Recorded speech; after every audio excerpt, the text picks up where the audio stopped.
And on a scale from 1 to 10, what would you rank yourself? 7. Nicki Minaj gives herself a 7 on the hotness scale, just one of many surprise confessions from the rapper during an Instagram Live with image and dating expert Kevin Samuel. He's known for giving black women controversial dating advice on social media. Nicki invited Kevin to go live after asking fans for dating advice questions, which led to the whole ratings debate. What's cracking, YouTube family? It's your baby mama's favorite cousin T-Tall. And today, pay close attention as we delve into this subject. Clearly, today we are talking about the conversation had between the Black Manosphere's very own Kevin Samuels and mainstream recording artist Nicki Minaj. Now, in my opinion, when I first saw the interview being posted on the internet, my first reaction was congratulations not only to Kevin Samuels, but the entire Black Manosphere. And I'm being very specific when I say Black Manosphere because we have to be clear about where his origin started, where his ascension went, and how he ultimately broke through into the mainstream space. Now, we have to acknowledge the broader manosphere, but if we don't acknowledge how important and unique the cultural experience of the Black Manosphere is, the overall takeaway, I believe, would be lost in translation. So that's why I'm very specific when I mention the Black Manosphere in this review and most all other content and reviews that I put out. But in any case, the overall takeaway for me from this particular interview was that it was definitely a win, not only for Kevin's brand, but also the stature and relevance of the Black Manosphere itself.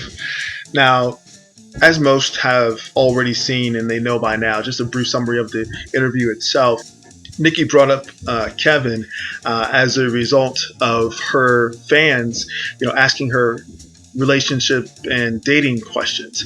And so once Kevin got on, because he had practiced his skill sets, because he had gone through, the various gauntlets of the manosphere at large and the Black Manosphere in particular, because of his sharpening and refining his skills as an interviewer, he was ready. He was ready for the majority of the questions that Nicki presented. Now, she, towards the end of the back and forth, she presented some weightier subject matter, in particular, the space of intimacy between a man and a woman potentially. And I'll address that a little bit later. But for the most part, the takeaway, especially what was, discussed on Entertainment Tonight, was one, that Kevin rated her higher than she had rated herself. Now, as soon as she put that out there, Kevin was in his wheelhouse. He was in his comfort zone. And the fact that he rated her a 9, whereas she rated herself a 7, was surprising. I would have rated her, like I said in the comments, a sexy 8. But given the magnitude of the moment and how impactful giving her a 9 in that moment, in that space, and him breaking down, the symmetry and the eyes and, what went into his determination of her rating in that moment, it was understandable because it left an impact and it left a lasting impression. Now, something else that was brought up over the course of their discussion was the feeling that a lot of female detractors of Kevin have, that he doesn't appreciate or doesn't like black women per se, and that over the course of the clipped sort of interviews and discussions that he's had, the negative undertones that are taken away from that.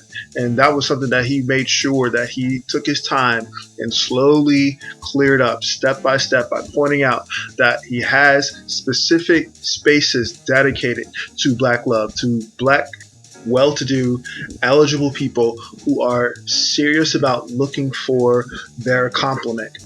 And the thing about her response to this aspect of the conversation was that she was telling black women to get their progress up better themselves and then go after the type of men that you want. What I think that she didn't quite have the right words to articulate was something that Kevin often speaks to, and the majority of the content creators in the Black Manosphere speak to. Get who you qualify for.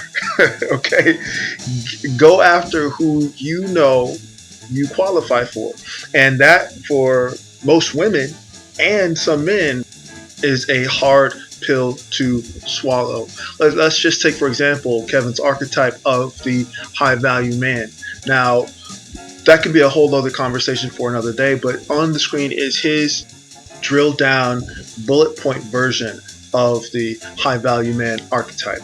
And let me tell you, when this was first introduced to this space and, via viral clips to the world at large, so many people were offended and irritated and were taken aback and thrown off by it.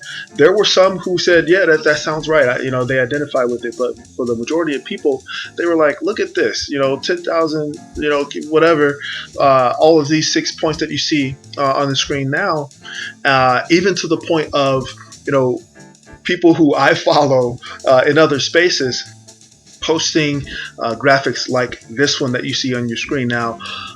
Peace be unto the ascended elder Malcolm X. But for someone to try to even suggest that this comparison be made really was striking to me, because one of the benefits of this space is that we do have PhDs who regularly contribute to the overall conversation. Now, shout out to the Master Teacher BGS Itmore for, I believe, laying the path for the entry of that level of intelligence and comprehensive thought into these spaces. But in particular, this made me think about ongoing conversation that Dr. T.S. Johnson has about women making the comment that black men are bullet bags. And when I think about that in the context of what this person posted, just trying to take a dig at the archetype of the high value man, it really brings into sharp focus the importance of spaces like these to really bring shots like these into a clearer focus and the bigger picture. This post suggests that this person thinks, even if it's subliminal, and it got a ton of likes and reposts, that the only type of high value black man is the type that has died in the service of black people. Now, again, we're not taking away from the civil rights icon that's being referenced in this post, but to try to compare that to a modern day image consultant is a slap in the face. But that's something that would go over the head of the average person. And again, that speaks to the value of this space. Now, also, no matter where you may stand personally on the validity of the concept of the high value man archetype, personally, I will attest to the existence and the validity of this type of black man in modern society, because I will say that some of my seduction and intimacy coaching clients come directly from Kevin's camp. Some even laying out that they had so many aspects of their presentation together, having received services in terms of image consultation, wardrobe consultation from Kevin directly, and now they're looking for guidance and coaching in the area of their presentation involving seduction and intimacy.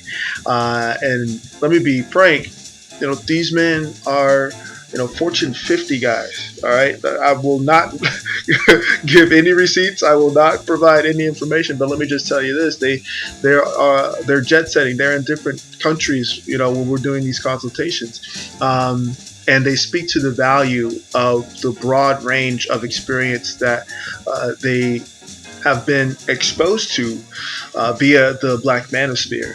And that in and of itself is a testament and compliment to the privilege that we have as content creators within this space, which brings me to another interesting topic that has sprung out as a result of the Kevin Samuels Nicki Minaj interview, and that has been the response of creators who see that Kevin may have referenced a thought or an idea or an observation that came about as a result of the conversations that are had in these spaces, and the negative response to that.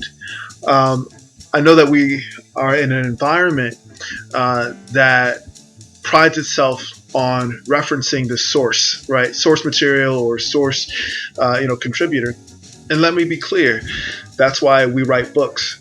That's why we document, these moments and these clips and these sort of presentations that we do within the YouTube space and outside of the YouTube space, so that the conversation grows, so that our information becomes more refined, and so that the thoughts and ideas and concepts that we have within this space make its way into the greater consciousness of society.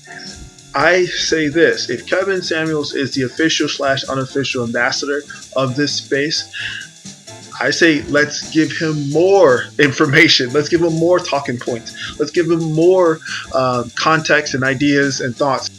Because along with the concept of citing the source of a concept or an idea, we in this space pride ourselves on having an abundance mentality and not a scarcity mentality. We don't think that the last thought that we thought is going to be the final thought that we ever think, right?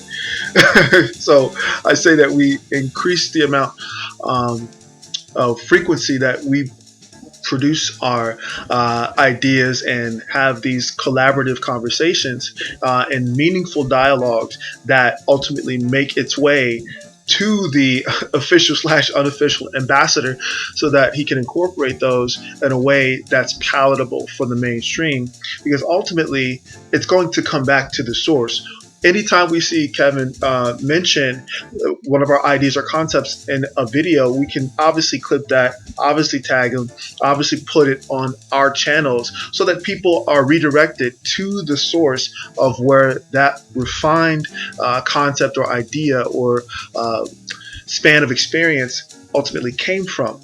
But here's the most important thing, in my opinion, to keep in mind. Kevin knows that he doesn't have all the answers. And I want to play this particular clip from the interview that, in my opinion, shows how Kevin desires to be a more comprehensive and thoughtful ambassador when conducting these interviews. Now, do you think a man can have sex 3 times a night for the rest of his life? I feel like I'm like a man. I feel like